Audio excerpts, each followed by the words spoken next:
Representative Edgar R. Erice to avail of the privilege hour. There any objection? There is none. Representative Edgar Erice from the 2nd District of Caloocan City. You have the floor, sir. Thank you, Mr. Speaker. Mga kasama sa 20th Congress. The Filipinos are confronted with a choice between the devil and the deep blue sea. Iyayanig, lumulubog, nag-aapoy ang buong bayan, hindi dahil sa mga lindol, bagyo o sunog, kundi dahil sa higit na lumalalim na krisis na sumisira at nagpapabagsak sa ating bayan. Our nation is in deep crisis. We must realize that we are facing a political, economic, and moral collapse. At kung patuloy tayong mananahimik, kung magbubulag-bulagan, kung magbibingi-bingihan, at magiging manhid sa kalagayan ng bayan, ang barko ng ating bayan ay siguradong lulubog at malulunod sa hirap at pasakit ang mga mamamayan. Niyayanig tayo ng kabi-kabilang istorya ng korupsyon. Hindi milyon, hindi bilyon, kundi bilyon-bilyon, umaabot pa ng trilyon. Inaakusahan, kasabwat ang mga pinakamatataas na pinuno ng ating bansa, Pangulo, Pangalawang Pangulo, mga senador, tayong mga kinatawan, mga gabinete at marami pang iba. Hindi lang DPWH kundi halos lahat ng ahensya ng gobyerno mula nasyonal hanggang lokal, hanggang barangay, pati na sangguniang kabataan. Gawain ng matatanda, natututunan, ginagaya ng mga kabataan, akala nila normal na lang ang katiwalian sa pamahalaan. A degradation of governance, degradation of the values of our people. Nung lumulubog na rin tayo sa utang, halos 17 trilyon na ang national debt as of April 2025. Nung panahon ni FBR, iniwan niya kay GMA ang 2.7 trillion na utang. Si GMA, 5.1 trillion ang iniwan niya kay Pangulong Pinoy. Si Pinoy, 5.9 trillion ang iniwan niya kay Pangulong Duterte. Kay Pangulong Duterte, dumoble ang utang. 12.79 trillion ang iniwan kay Pangulong BBM. At ngayon, sa 3 taon pa lang ni Presidente Bongbong, 16.79 trillion na ang ating utang. Malamang, higitan pa ang utang na iniwan ng nakaraang administrasyon. Ang masakit, karamihan ng utang ay sa korupsyon lang ang kinapupuntahan. From fiscal discipline under President Aquino that resulted in the first ever investment grade ratings from Fitch, Standards and Poor, and Moody's Investment that Duterte and Marcos administration turned it into a fiscal disaster. The foreign investment inflows that reached $7.08 billion during the Aquino administration were wiped out by the 2 succeeding administrations. As of 2025, the net outflow in foreign investment total $7 billion. Umalis na po ang mga foreign investor. Ang palitan ng piso sa dolyar halos umabot na ng 60 piso. Bagsak din po ang index level ng stock market to an all-time low. Ngayon po, 5,500 base points. Pati ang mga inaasahang interest na ipon ng mga senior citizen, binuwisan ng 20%. Nangangamba ang mga bankero na magpapalipat-lipat na lang ng depository banks ang mga senior citizens na umaasa sa interest ng kanilang savings para mabuhay. Pati ang dollar deposit from 15 naging 20%, maaring ilabas na ng bansa, mga depositors ang kanilang dolyar. Rather than rational public policy, the government opted for propaganda, lowering material prices in government construction and scrapping flood control projects. Bagsak ang construction industry, bagsak ang government spending, bagsak ang negosyo, maraming mawawalan ng trabaho. Just last week, the PSA announced that the GDP slowed down to 4%, way below the target of 5.2%. Ang Aquino administration, narisolba ang 66,000 classrooms backlogs sa pamamagitan ng pagtatayo ng 180,000 classrooms. Sa ilalim ng Duterte at ng sumunod na Marcos administration, bumalik tayo, 165,000 classrooms na naman ang kakulangan. Inubos ang salapi ng bayan, napunta sa flood control, rock netting, ayuda, at iba pa. We are indeed in crisis. Just recently, a published report stated that it would take us 70 years to surpass the economy of Singapore and 2 years to surpass and be at par with Vietnam, provided that they would stand still. Kung hindi sila kikilos, 2 taon pa natin aabutan ang Vietnam. Habang nangyayari ito, lalong lumalalim ang pagkakawatak-watak ng ating mga pinuno. Naglalagablab ang apoy ng hidwaang pampolitika. President BBM and VP Sara ran under the platform of unity.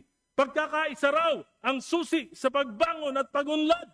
Pero ngayon, ang kanilang mga kampo, daig pa ang aso at pusa. Turuan, sumbatan, murahan, bangag, kurap, mas kurap ka. Sa harap ng sambayanan, nag-aaway, nagpapatutsadahan. Where are the statesmen of this nation? Anong halimbawa ito sa mga kabataan? What are you fighting for? Public welfare or the supremacy of your political dynasties? Nag-aapoy na rin ang galit ng bayan laban sa korupsyon, kasinungalingan at kabulukan ng sistema. Ngunit maging ang bayan ay hindi nagkakaisa, maging sila ay hati-hati rin, ang mga DDS daw ay kulto, Dilawan at Pinklawan daw ay nagsasantu-santuhan, kurap din naman, mga alta de sosyal. Sinusunog tayo ng sarili nating paghusga sa kapwa. Wala na ba talaga tayong maaring pagkaisahan? Former Congressman Saldico, a very close friend and ally and alter ego of former Speaker Martin Romualdez during the 19th Congress. Saldico is also the main author of the 2023, 2024, and the 2025 General Appropriations Act. He accused the President and former Speaker Romualdez of having directed him to make 100 billion insertions in the 2025 GAA and having benefited from it. We cannot simply dismiss this, but there are some questions. Like, for example, he did not include the participation of his co-authors, Senator Chis Escudero and Senate Finance Chief Grace Poe. Kalokohan naman na nakapag-insert ng 100 billion na hindi nila alam, subalit pinirmahan nila ito. Marami pang katanungan sa mga piecemeal na paglalantad na ito. But we cannot ignore his revelations. What complicates the revelation of Kong Saldico ay kasabay ng malalaking rally ngayon sa EDSA at sa Luneto. Ano po ba ang tunay na motibo? Paglalahat ng katotohanan o pagpapabagsak ng gobyerno ni Pangulong BBM? Truth must come out, but the motive should not be extra constitutional manipulation to remove a sitting president and go beyond constitutional limitations. Saldico, you are a direct participant in these budget manipulations. In fact, I find it hard to believe that you have not benefited from it. Panahon pa ni Pangulong GMA, sikat ka na sa government contracts. But President BBM, you have to come clean. You have to explain it well to the people. Ikaw ang nagsimula ng investigasyon na ito, pero di mo sinasagot kung bakit hinayaan mo na salaulain ng Kongreso ang 2023, 2024 at 2025 GAA. Noong 2023, some 300 billion were inserted and diverted by Congress. Di ka kumibo. Pati na ang gabinete mo, hindi kumibo. 2024, more than 500 billion were inserted and appropriations were diverted. Hindi ka pa rin kumibo. ang gabinete mo hindi rin kumibo. 2025 GAA, 473 billion were inserted and appropriations were diverted.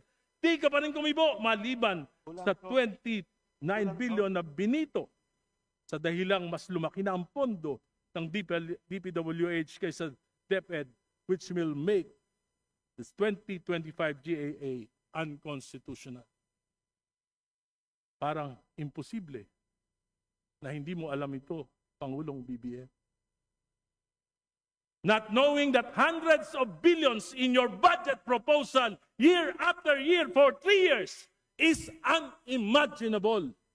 This is a question of complicity or competency.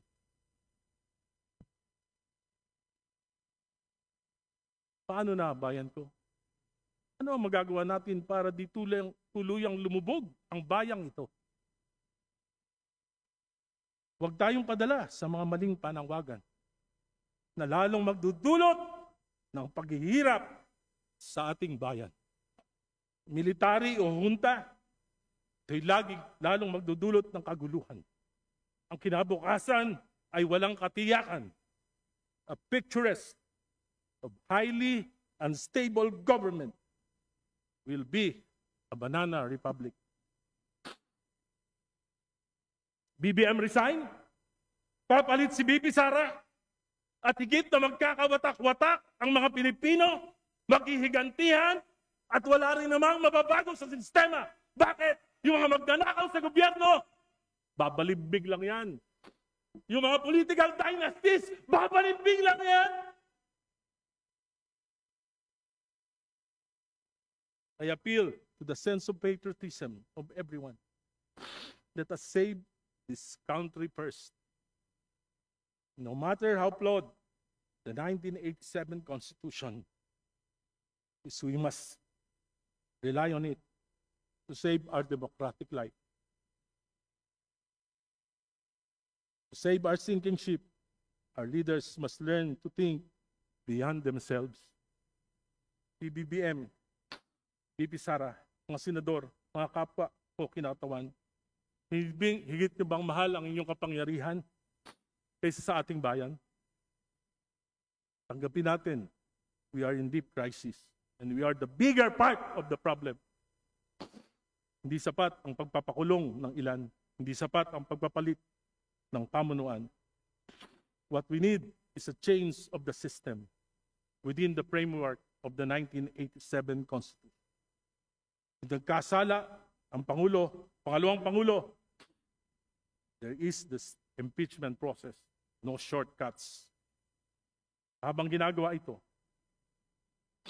sabay nating ayusin ang mga ugat ng korupsyon. Kung hindi natin puputulin ang ugat ng korupsyon, ang mga political dynasties na siyang pinakamalaking sanhi ng korupsyon at pag-aabuso, hindi matatapos ang problema. Hindi matatapos ang kahirapan.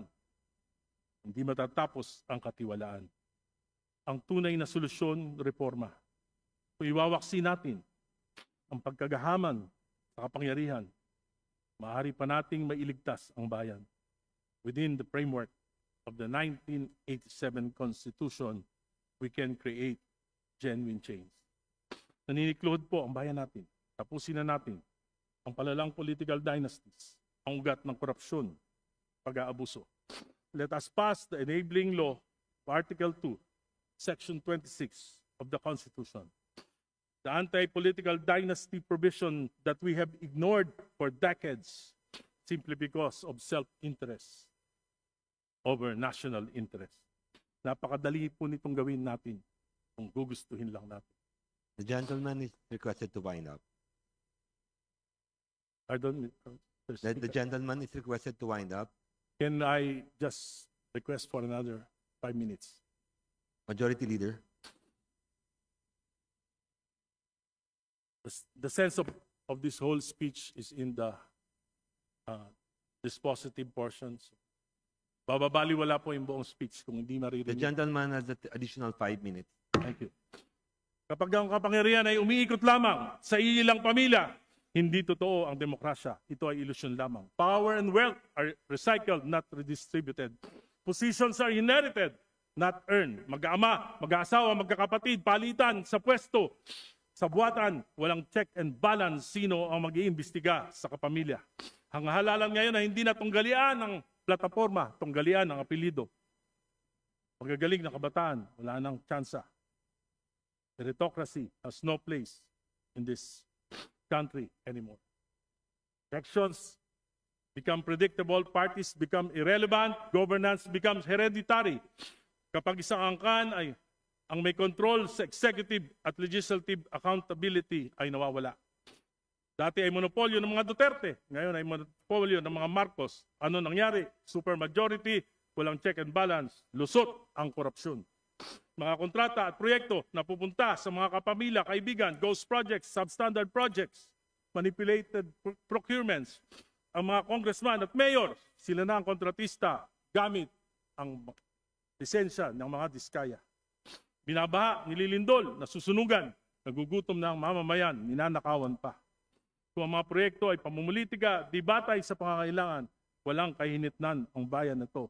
Both buying disguise as social aid programs used to keep dynasties in power. Kaya bawat eleksyon, pataba ng pataba ang dinastiya. Pahirap ng pahirap ang mamamayan. Dynasties make poverty functional. Ginagamit ang kahirapan. Filipinos are kept dependent, not empowered.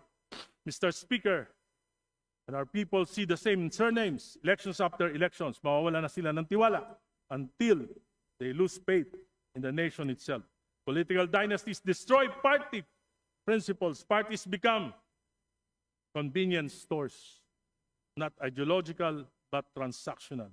When I spoke against the war on drugs in 2016, the very people who enabled Duterte do it are the same people who are persecuting him now. Nagbalimbingan lang, nagpalit ng kulay. Turncoatism has become normal in the Philippines. Isang bagay na kahihiya-hiya sa ibang bansa.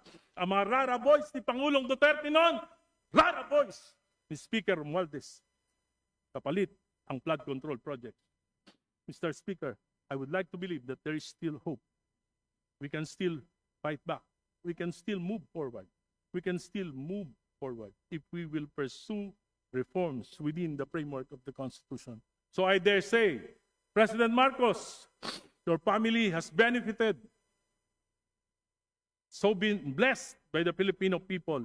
You were able to come back after your father's 21 years rule. Pipi Sara, you and your family have been so blessed by the continued support of the Dueños and many Filipinos. Distinguished senators of the Republic, you have been blessed. Marami sa inyo. Buong pamilya, senador na, tatay na bilyar, nanay na bilyar, mga anak na bilyar, may subdivision na, may mining pa, may daang hari na, may prime water pa, tama na, sobra na. Mga negosyo nyo, utang nyo sa bayan, mga kasama ko sa Kamara, sinasamba tayo, ng mga kababayan natin, pinagkatiwalaan tayo, mahiya naman tayo sa kanila sa nangyayari sa bayan natin. Mr. President, Vice President, distinguished senators, my dear colleagues, mahiya naman tayo sa mamamayang Pilipino. The only way forward is through genuine political reforms. Though painful, though against self-interest, it's the only way to save our nation. At tayo lamang makakapagbigay nito sa mamamayang Pilipino, maaari ba pagkaloob na natin sa kanila ngayong Kapaskuhan? I call on President BBM, include these reforms in your legislative agenda and certify them as urgent. I call on Vice President to support this. I call on Congress to enact this. Number 1, a strong anti-political dynasty law implementing Article 2, Section 26 of the Constitution. Bawasan ang taba, bawasan ang kasopangan, lugmok na ang bayan. Number 2, an anti-turncoatism law to build real and principled political parties. Tapusin na ang balimbingan. A campaign finance reform law to level the electoral playing field. Number 4, a law empowering the Independent Commission on Infrastructure to investigate and prosecute corruption and break the chain of abuse and impunity bigyan ang ICI ng contempt powers, bigyan ng karapatan na halukayin ng mga dokumento ng mga contractors, bigyan ng sariling pondo at tao, at sa lahat ng mga inaakusahan dapat humarap sa ICI, pati na ang Pangulo. President BBM, you have established the ICI, but it is obvious that its powers cannot withstand the influence and manipulations of your closest allies and relatives who have benefited from the corruption in government infrastructure. The ICI must not be the instrument of Malacanang, but the spear and shield of the people against the corrupt. Madaling gawin ito. Gugustuhin natin dito sa Kongreso. Mga kababayan, magkaisa na tayo sa kabila ng ating pagkakaiba-iba. Maaari nating pagkaisahan ang tunay na reforma para sa bayan. Hindi tayo lalaya kung pamahalaan ay minamana. Hindi tayo unlad kung ilan lang ang nakikinabang. Walang demokrasya kung hindi pantay ang laban sa halalan. Kung gusto nating wasakin ang katiwalian, wasakin natin ang mga political dynasties. Palayain natin ang ating bayan mula sa mga apelidong ayaw bumitaw sa kapangyarihan.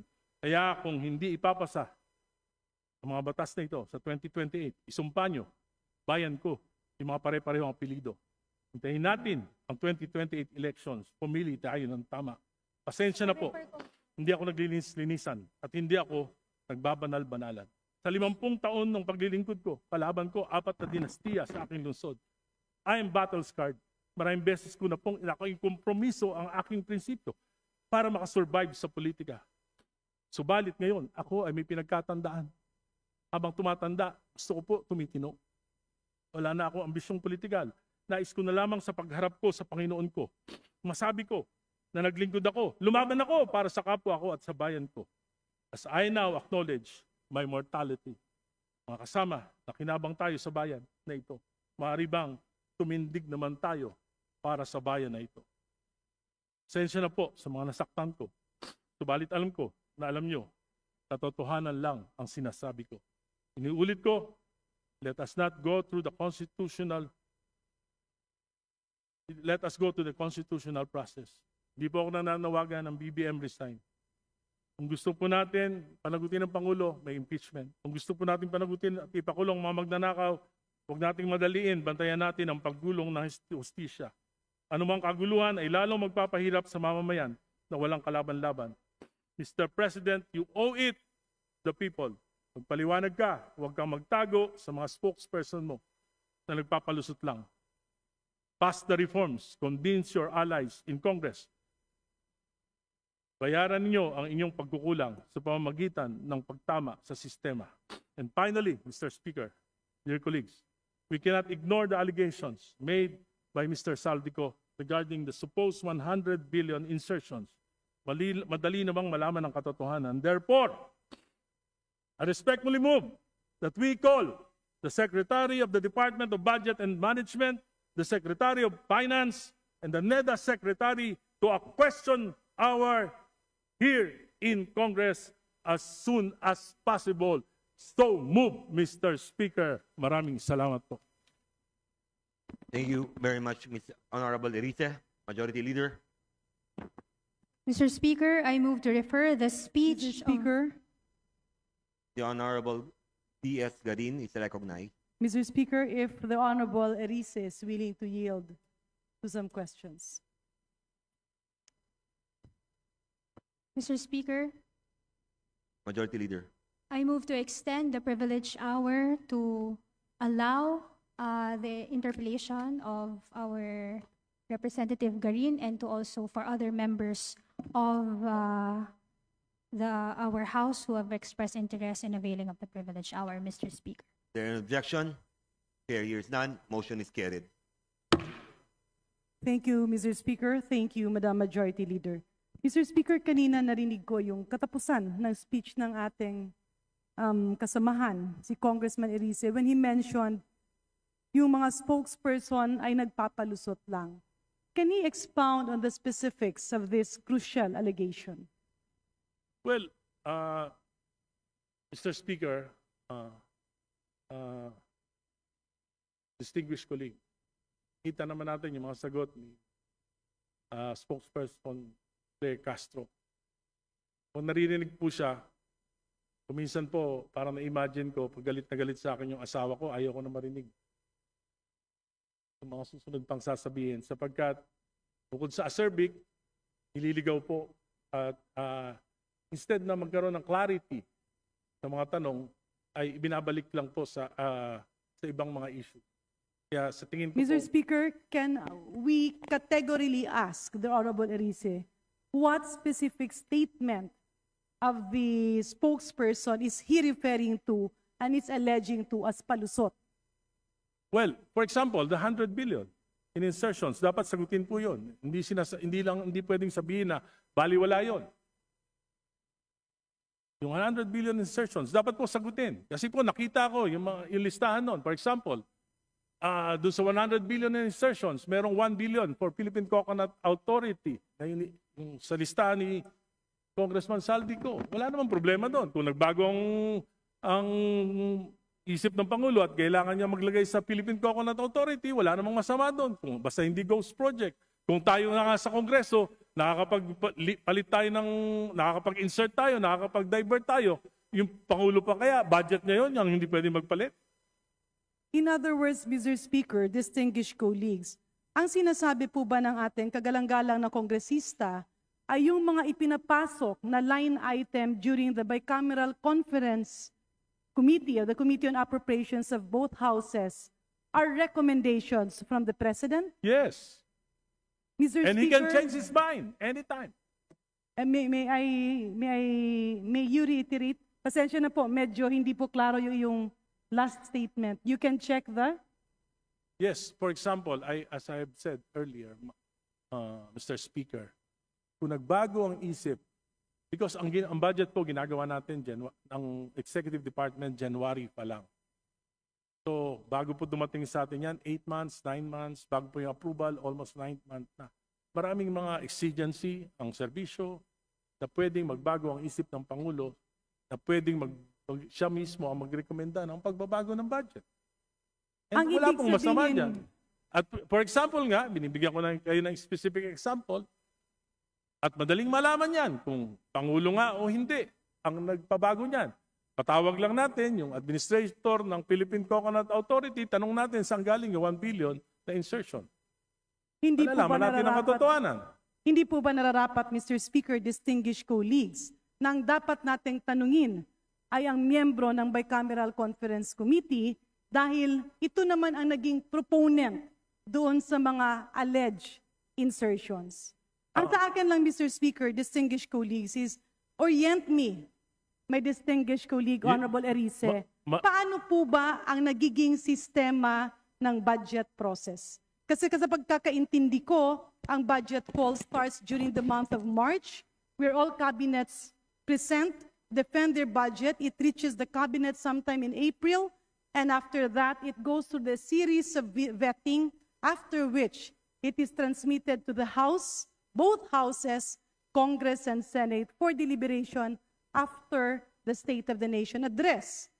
Pagkatapos po doon ay nagiging GAB, nagiging GAA, pero doon po merong prosesong first reading, second reading, third reading, bicameral conference committee meetings, at nagkakaroon na nga ng pinal na bersyon kung saan pinipirmahan ito ng presidente bilang pagsang-ayon doon sa ginawa na ng both houses after deliberation.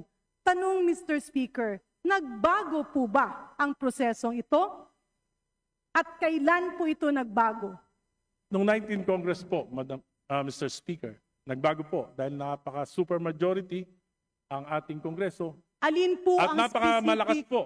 Nung nakaraan po, wala po ako, nandun po kayo. Nung nakaraang 19 Congress, naroon po, Mr. Speaker, si Congresswoman Garin. Ako po, wala nung 19 Congress. Pero alam po natin na napakalakas po ng Committee on Appropriations Chairman noon na si Congressman Saldico. Palagay ko po, hindi ganon, hindi mangyayari ito sa ating national budget. So ang naging problema, Mr. Speaker, ay ang naging kinatawan or head ng Committee on Appropriations. Pero hindi na bago ang proseso ng pag-a-approve ng budget.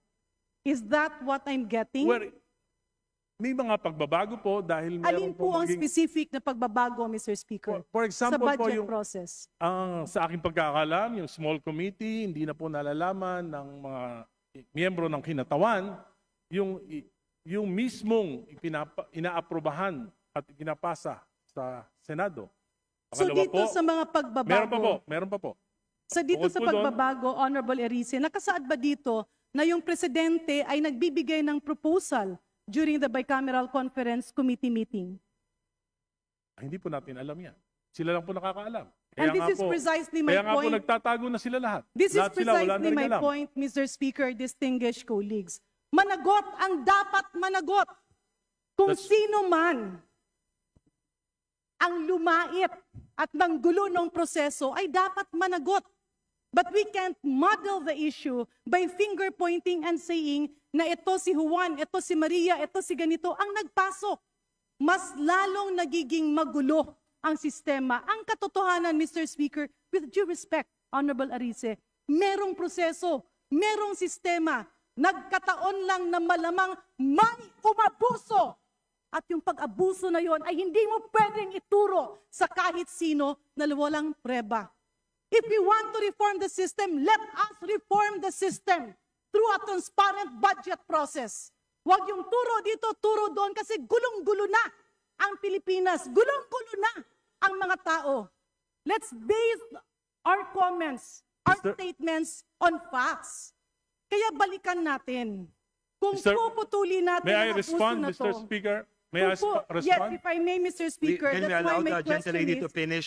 kung puputulin natin ang problemang ito, let us not have motherhood statements.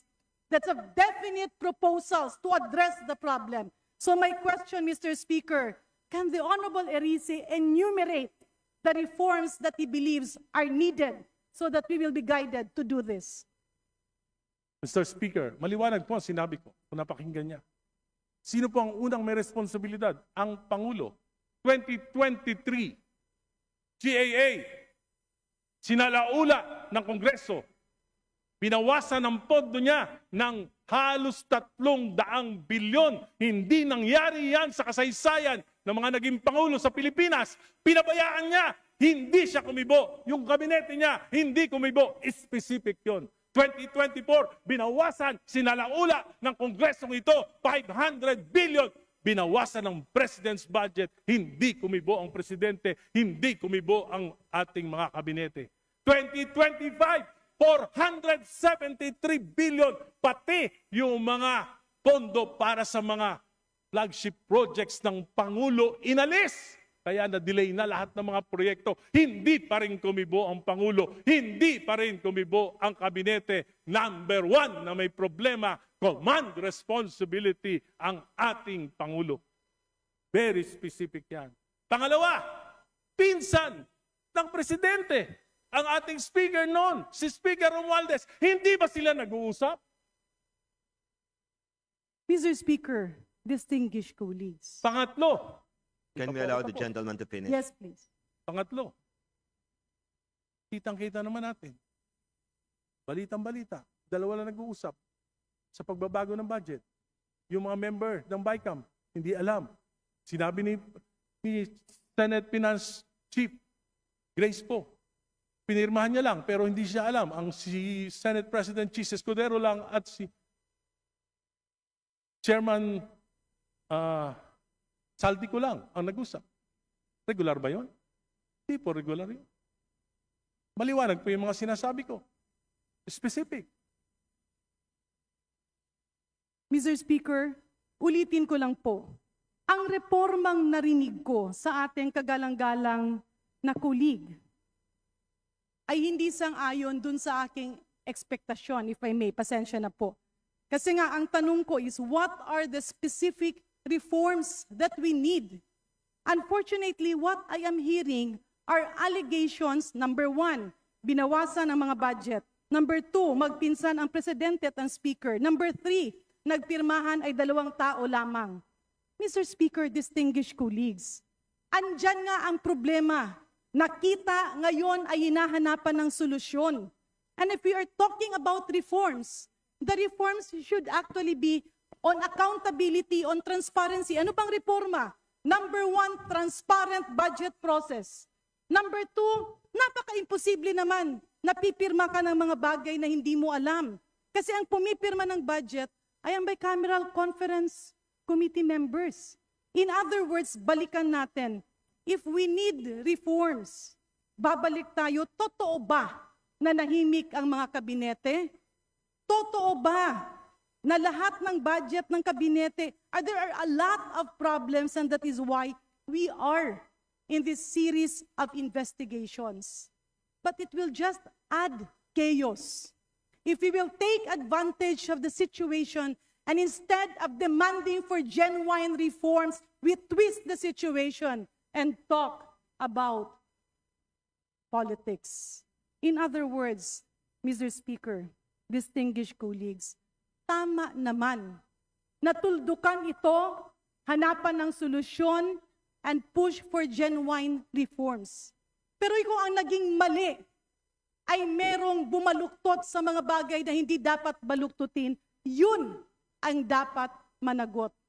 But we cannot pull down our people and our government by not proceeding to concrete investigations that will really pinpoint the problem of all of this.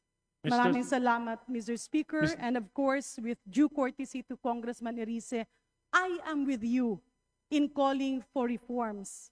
But if I may appeal, let us push for individual concrete reforms that Congress can perform. Maybe we can push forward for a situation like other parliaments, where members responsible for the budget are made to report on a quarterly basis, stating the update of each program, the rationale of each action, and the impact that it will provide to the Filipino people. Thank you very much, Mr. Speaker. Thank you very much, distinguished colleagues. Mr. Speaker, maliwanag po ang aking mga reforma na hinihingi sa Pangulo at sa Kongreso na ito. Reforma, anti-political dynasty, binabastos natin ang konstitusyon. Ayaw natin magpasa ng anti-political dynasty bill o law sapagkat against our interests kahit na ang kahulugan nito ay hindi pagrespeto sa konstitusyon. At alam ko po na ang isa sa dahilan ng korupsyon, yung papataba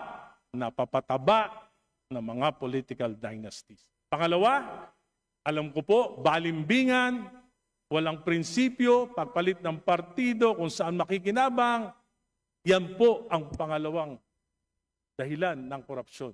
Pangatlo, campaign finance reform, hindi naman po makatwira na yung paggastos, kaya po bumabawi sa korupsyon.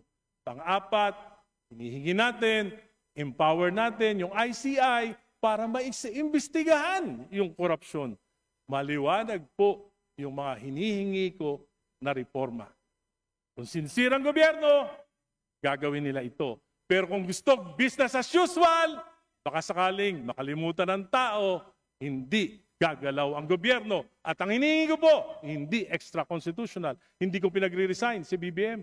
Ang sinasabi ko po, within the framework of the Constitution, we should initiate reform. Para naman sa bayan, wag naman para sa sarili na lamang. Salamat po. Majority Leader. Mr. Speaker, there being no other